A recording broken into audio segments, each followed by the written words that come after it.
rentrée des entreprises est, pour l'affaire Genève, l'occasion d'inviter ces 27 000 entreprises membres.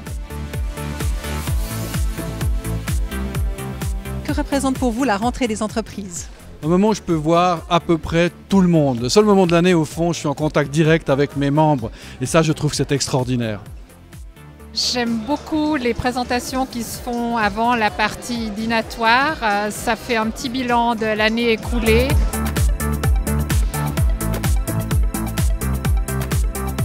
Lors de son allocution, Ivan Slatkin, le président de l'affaire Genève, a présenté ses réflexions sur les votations du 25 septembre. Il a également parlé de la troisième réforme de l'imposition des entreprises. Si pour les multinationales, cette réforme revient à voir leurs charges fiscales augmenter, pour les sociétés dites ordinaires, l'allègement fiscal sera conséquent.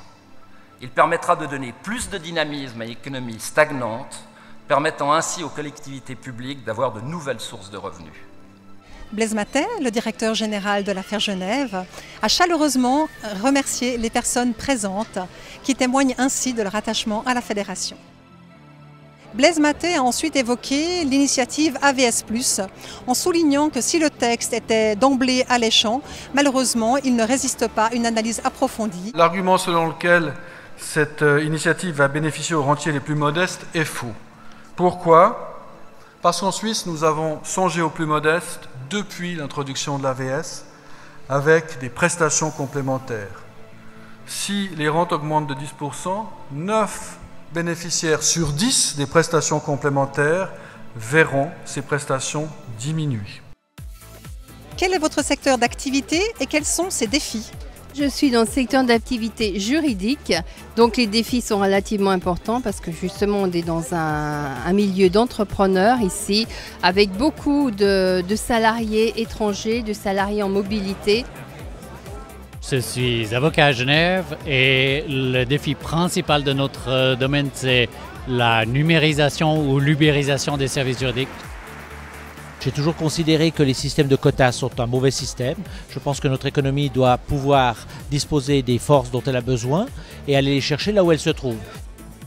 Nous avons besoin d'une économie créatrice d'emplois, créative, d'innovation et orientée effectivement vers la confiance que le futur sera meilleur que le passé.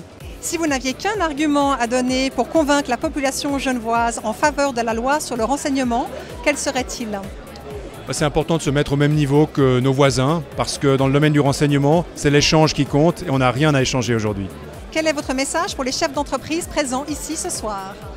C'est un message d'optimisme, mais pas d'optimisme béat, d'optimisme confiant.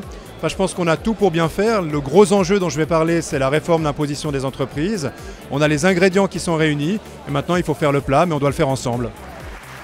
La rentrée des entreprises, c'est surtout l'occasion pour les personnes présentes de réseauter, de se rencontrer, de faire de nouvelles connaissances et d'échanger dans une ambiance conviviale et chaleureuse. C'est la rentrée de tous les entrepreneurs et les médecins sont aussi des entrepreneurs. La santé fait partie du monde de l'entreprise et c'est ce genre de réunion où l'on peut faire des contacts, où l'on peut faire avancer les idées et c'est une soirée essentielle dans la vie des Genevois.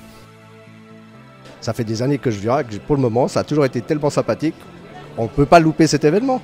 Ça soulève souvent des points dont on n'est pas toujours conscient et puis on a aussi un peu connaissance des lignes futures que la politique de notre canton souhaite donner à ses concitoyens.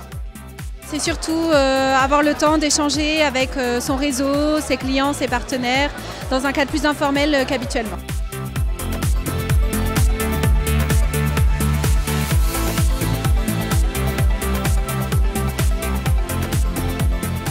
Que souhaitez-vous aux entrepreneurs présents ici ce soir? D'abord qu'ils prennent beaucoup de plaisir, qu'ils profitent de leur soirée, qu'ils puissent profiter un maximum du réseau qu'on met à disposition. Et puis après, ce que je leur souhaite, c'est une année 2016 la plus prospère possible et que des affaires se passent le mieux possible.